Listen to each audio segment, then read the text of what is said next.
বাসীয়েও জুবিন গাৰ্গক শ্ৰদ্ধাঞ্জলি জ্ঞাপন কৰিবলৈ জুবিন গাৰ্গৰ জনপ্ৰিয় গীত মনৰ নিজানত শীৰ্ষক নাম ৰাখি এই অনুষ্ঠানৰ আয়োজন কৰিছো আৰু এই অনুষ্ঠানৰ জৰিয়তে আমি জুবিন গাৰ্গৰ যি অনুপম সৃষ্টি যি অমৰ সৃষ্টি মায়াবিনী ৰাতিৰ বুকুত এই মায়াবিনী ৰাতিৰ বুকুত গীতটি আমি হাজোবাসী আজি সমস্তৰে পৰিৱেশন কৰিছো।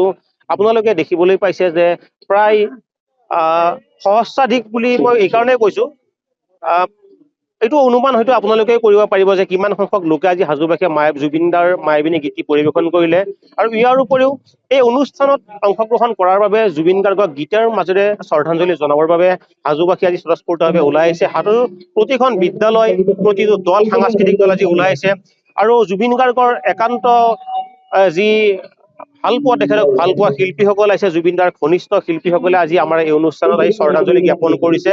মূলতঃ এই অনুষ্ঠানটো আয়োজন কৰাৰ মূল উদ্দেশ্য শিল্পীগৰাকীক আমিও হাজোবাসীয়েও শ্ৰদ্ধাঞ্জলি জ্ঞাপন কৰিব পাৰো। আজি আমি জুবিন গাৰ্গক শ্ৰদ্ধাঞ্জলি জনাবলৈ পাই আমি নিজকে আজি বহুত ধন্য মানিছো এইকাৰণে, কাৰণ জুবিনদাৰ দৰে এগৰাকী শিল্পীক আমাৰ এইখন খেলপথাৰত আমি দুবাৰকৈ নিমন্ত্ৰণ জনাইছিলো। জুবিনদা আজি আমাৰ মাজত নাই, তথাপিও আমি জুবিনদাক আজি আমি গীতৰ মাজেৰে সাংস্কৃতিক অনুষ্ঠানৰ মাজেৰে তেখেতক আজি আমি সোঁৱৰণ কৰিছো। তেখেতৰ আচলতে পাদুকা আৰু হাতৰ চিহ্ন প্ৰদৰ্শন কৰিছে আপোনালোকে।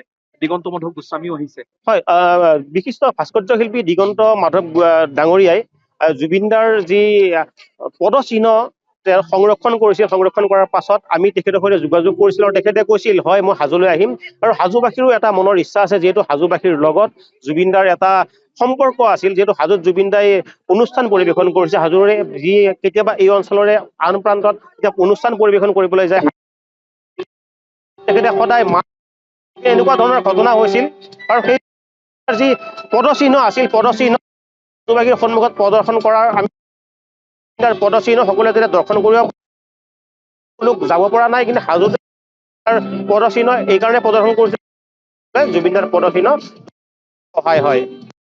যিকোনো খবৰৰ বাবে যোগাযোগ কৰক 7099017330 লগতে 7099017110 নম্বৰত।